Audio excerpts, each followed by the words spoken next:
Hey there, awesome people. I am Brooke Summer, and you are listening to Business Straight Up, the podcast for creative entrepreneurs to learn, connect, grow, and build the business and life that they dream of. Welcome, let's get going and dive right in.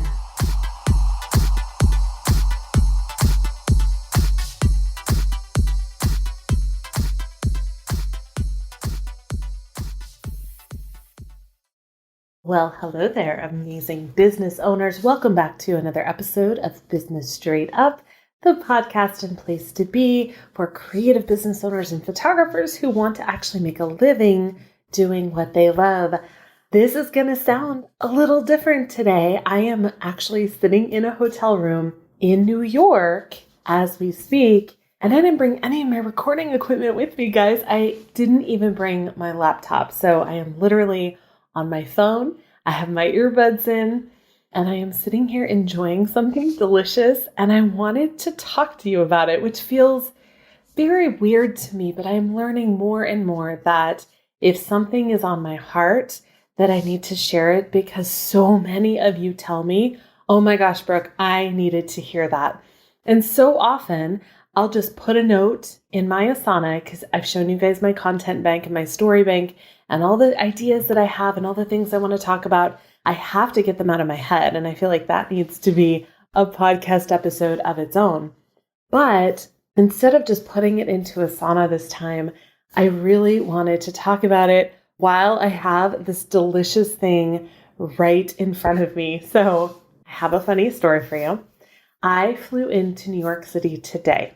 A few months ago, my sweet mother-in-law said that she had booked a hotel for me for 5 days in New York City as a birthday gift. And I have not been to New York in 16 years. This is one of my most favorite places to be in the world. I absolutely love New York City. The first time I came here, I was 15 years old. I was on tour with my choir at the time.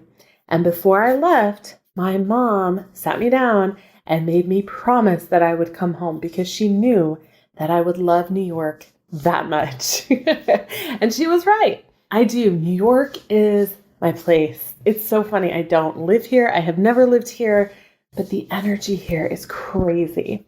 And it's probably part of the history geek in me as well, because the historical value here is just unbelievable. To think of all of the people who have passed through this city to move on to their lives in different places in the country is just astounding to me. So I flew in today.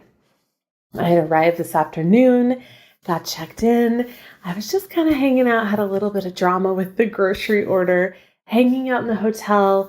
And I'm trying to get in the habit of asking myself, Brooke, what would bring you joy right now? That's really hard to do. It seems like such a simple question, right? It seems like something that would be very easy to answer. Like, right now, I really want to take a nap, or right now, I really want to go for a bike ride, or right now, I really need to get some work done. But I'm really trying to pay attention to what my heart wants right now instead of what I have to do. Because the things that I feel like I have to do in my life are really things that I get to do. And I'm trying to reframe some of these things. You know, when I have my emails piling up and I'm like, oh my gosh, I have so many emails to go through. I'm trying to reframe that of, I have so many emails that I get to go through to reach out to my amazing clients. And I'm working on reframing these things in my life. And so one of those things is when I am frustrated, which there was some drama from the groceries, like I mentioned earlier, that's a whole nother story. I sit down and I ask myself, Brooke, what would bring you joy right now? And in this case, I really wanted to go out and see the city tonight. I didn't know what I was going to do. I knew I wanted to do the Empire State Building. I've done it before. It's not new, but still, it's fun and I enjoy it. And it's an icon, right? And they're open till 11. So I'm like, all right, it was about 9 o'clock at night. Like, okay, I can go to the Empire State Building. They're open till 11. Found out they're actually requiring reservations. So I cannot go to the Empire State Building. So I'm like, okay, that's not an option. So Brooke, what else would bring you joy right now? And I said, you know what? I really want to go find a yummy bakery somewhere, but this is a Sunday night, you guys. I flew in on a Sunday night. It's 9 o'clock at night. Now, if I was at home, there would be nothing open. And when I was looking through the Google and trying to figure out where I could go to get something yummy, I found one place that was open, one bakery. I don't know anything about this bakery. I'm not going to tell you the name yet. I had no idea where I was going. All I knew is that it was 9 o'clock on a Sunday night and they were open until 10. So it was about 3/4 of a mile away. I was like, it's cold, but it's not frigid. I'm going to walk to this bakery. So I leave, and unfortunately it's raining a little bit. So I'm walking in the rain. It wasn't pouring. I was okay. It was a little further than I thought, or maybe I'm just more out of shape than I thought, or a combination of the two. But I walked there, and Google said, you have arrived. And I look up, and there's this line stretching out from the door all the way around the block for this bakery. And I'm like, what the hell did I just stumble onto? Is this like the first time they've opened? And I looked at Google and there's several of these. And why is this location so crazy right now? I'm standing in line and my daughter called me because she was going to bed. It's late at night. And I was just kind of casually talking to my daughter. I'm like, there's a really long line. I don't know why.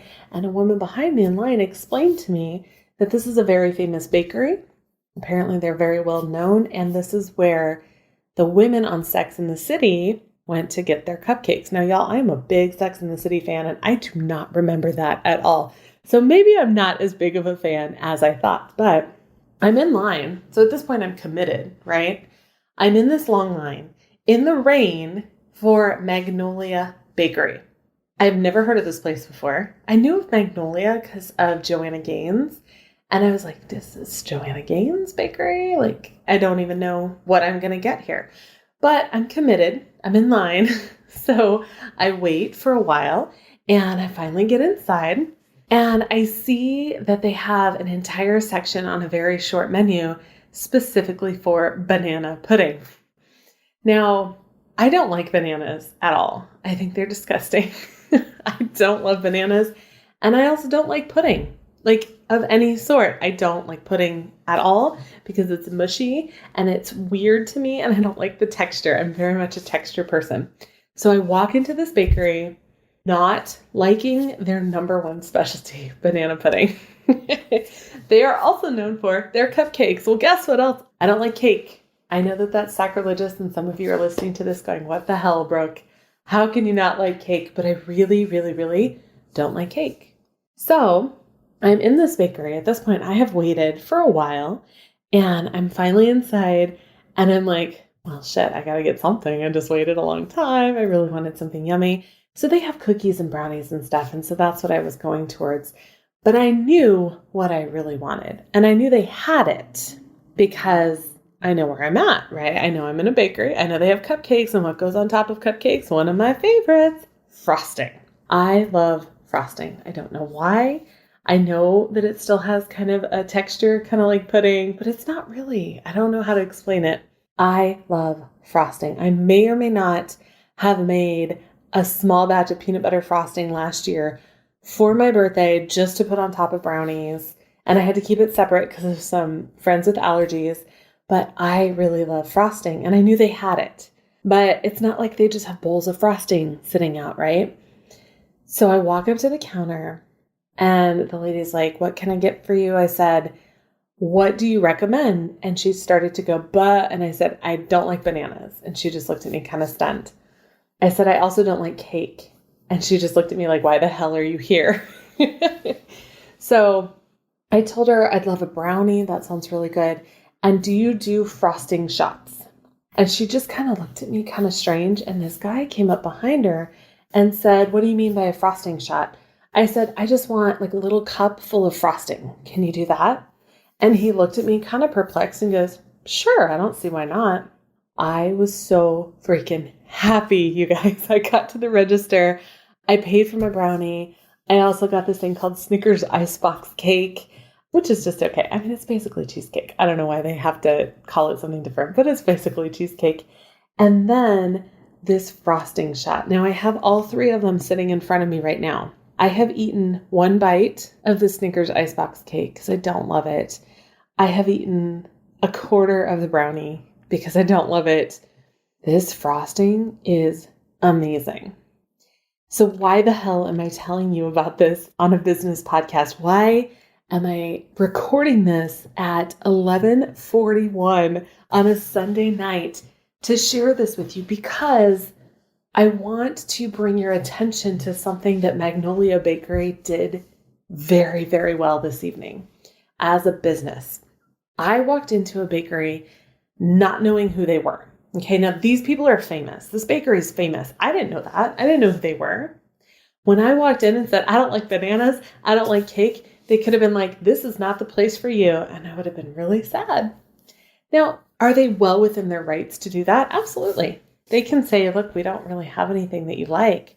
But when I ask them for something that's not on their menu, that's not their specialty, but that I love, they went out of their way to make it happen for me. It's not normal for them. It's not something that they offer all the time, but they knew that they could offer it. It wasn't going to be a lot more work for them. They just threw some frosting in a cup for me. They didn't have to make anything special. And they made me very happy. And I am now officially a Magnolia Bakery fan, even though I don't like their primary things that they make. What do we have to learn from this as business owners? We get weird requests all the time. As a boudoir photographer, for me personally, I have clients that bring in outfits that I'm like, are you sure you really want a photo in a Spider-Man costume? Are you sure you really want a photo in a hockey jersey that is super boxy and doesn't show off your curves at all? There are so many times that clients bring in things that I don't really love. Quite frankly, they don't really make my heart sing. They're not my specialty. They're not the things that I'm going to put on my website. They're not the things that I'm going to show off to all my potential clients as, hey, this is my work. This is what I love to do. This is how I want to photograph you as well. They are not my favorite. It is not what I'm known for. It is not what I love. It is not my specialty. But you know what? When a client brings me those items and wants a few photos in those items or with the props or whatever, you better believe that I am going to take care of that for them. Now, are we going to do a whole set? Are we going to do an hour with a jersey? No, definitely not. We're only going to do a few, and that's okay. I didn't ask them for a full tub of frosting. I didn't ask them to make custom frosting for me. I asked them for a little cup of frosting. When my clients bring me these items that I don't really love, but I know they're important to them, we're going to do a few photos with them. And I know that I need to work with my clients and collaborate with them to create images that they really, really love. And this applies across the board to so many creative businesses.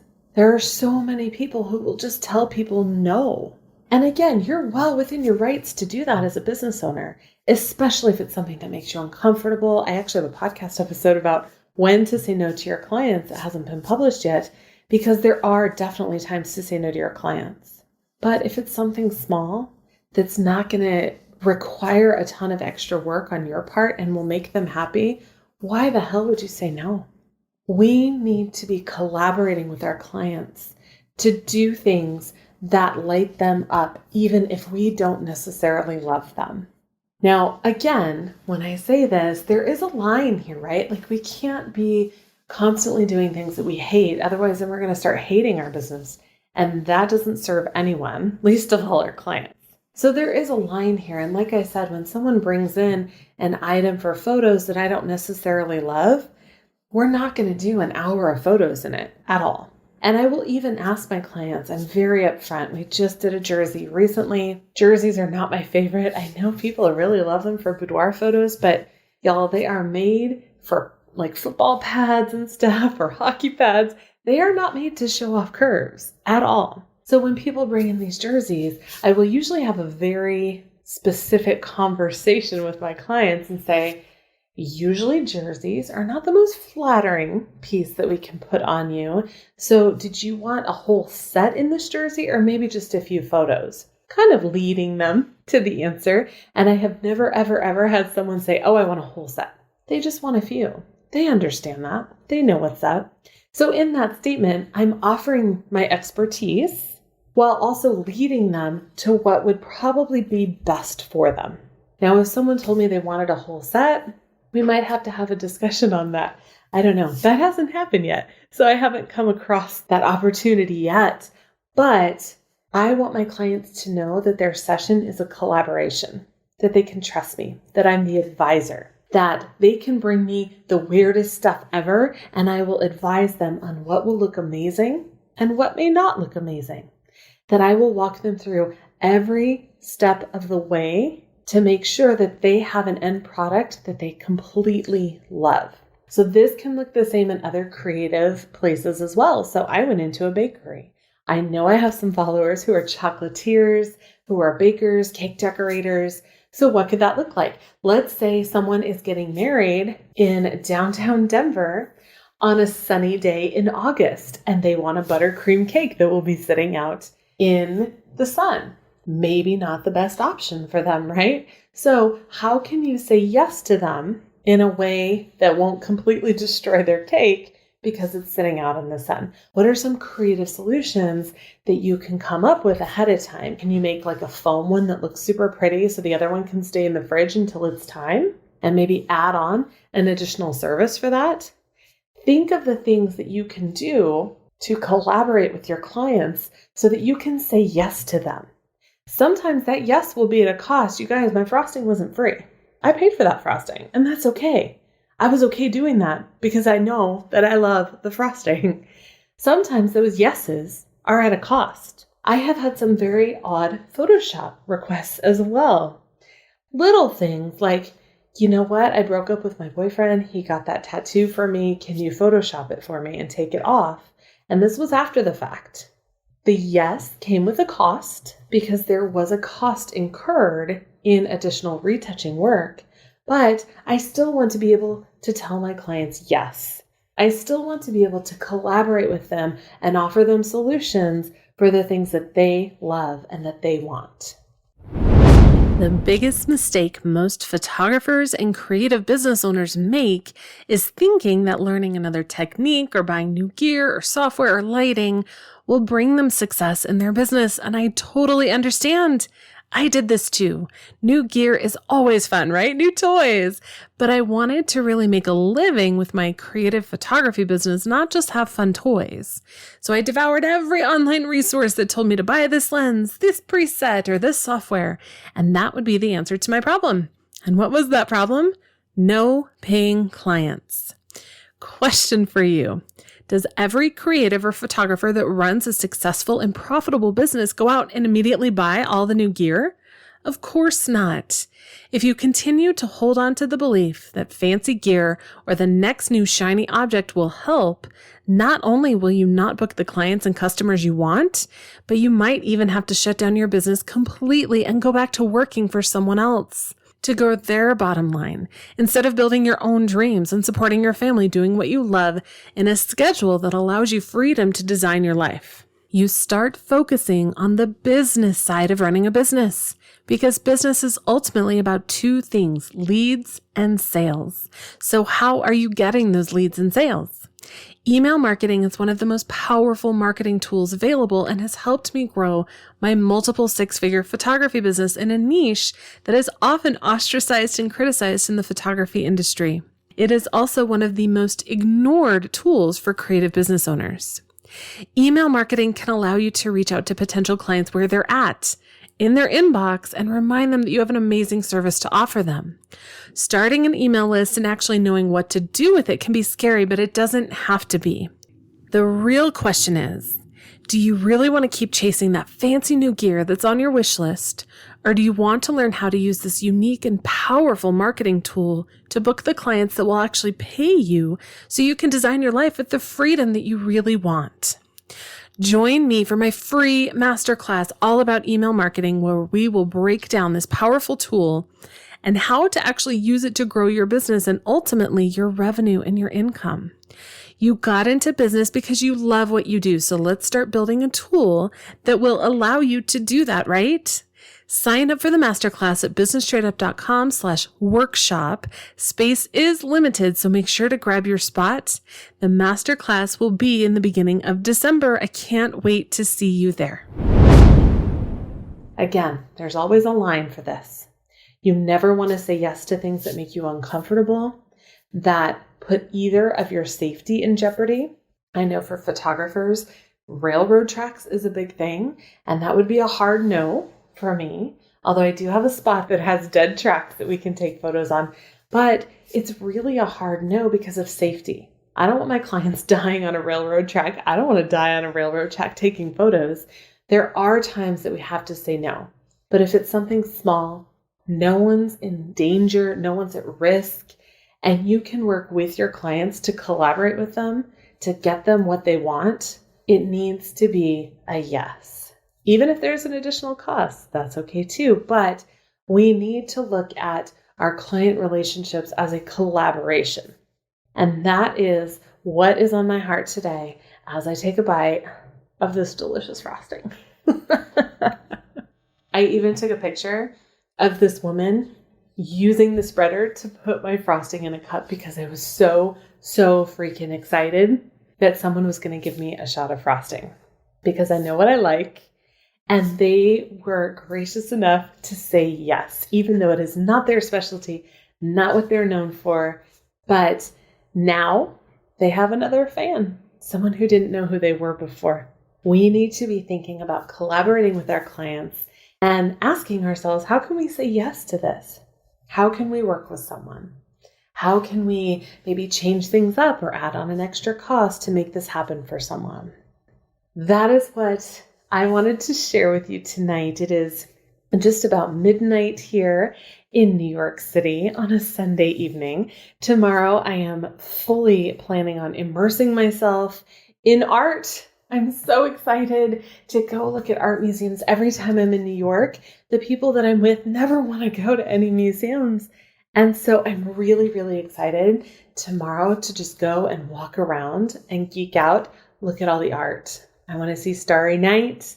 I've heard that some of Dali's works are there as well, and he is one of my favorites. So I am completely going to art geek myself out tomorrow, and I'm really excited to see what the rest of this trip brings me.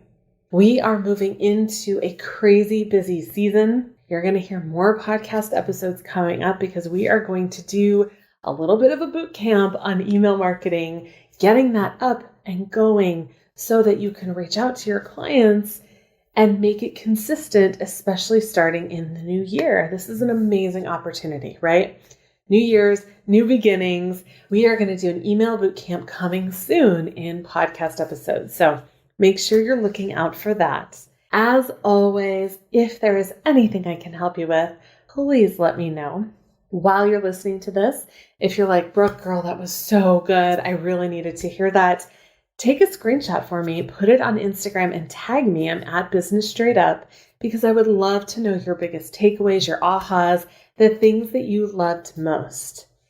I also love reviews. They're kind of like podcast currency. If you feel that I'm offering value, I would love that value in return. I so appreciate reviews. If you head on over to businessstraightup.com/iTunes, leave a review, take a screenshot before you submit and email it to brooke@businessstraightup.com. I will send you a free gift just for leaving a review. Pretty freaking awesome, right? I hope that this has been helpful for you. And if there is anything I can answer for you, please let me know. Last week's Just the Tip Thursday was crazy informative. We had so much fun. When you guys are asking me questions, I am so happy to help you with business. You cannot get the help you need unless you are asking. You need to make sure your voice is heard. You need to get yourself in the room, get the help you need so that you can watch your business grow beyond your wildest dreams.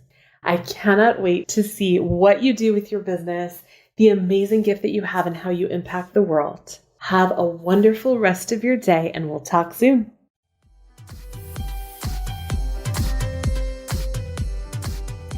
Thank you so much for listening to Business Straight Up. I'm so glad that you could join us today.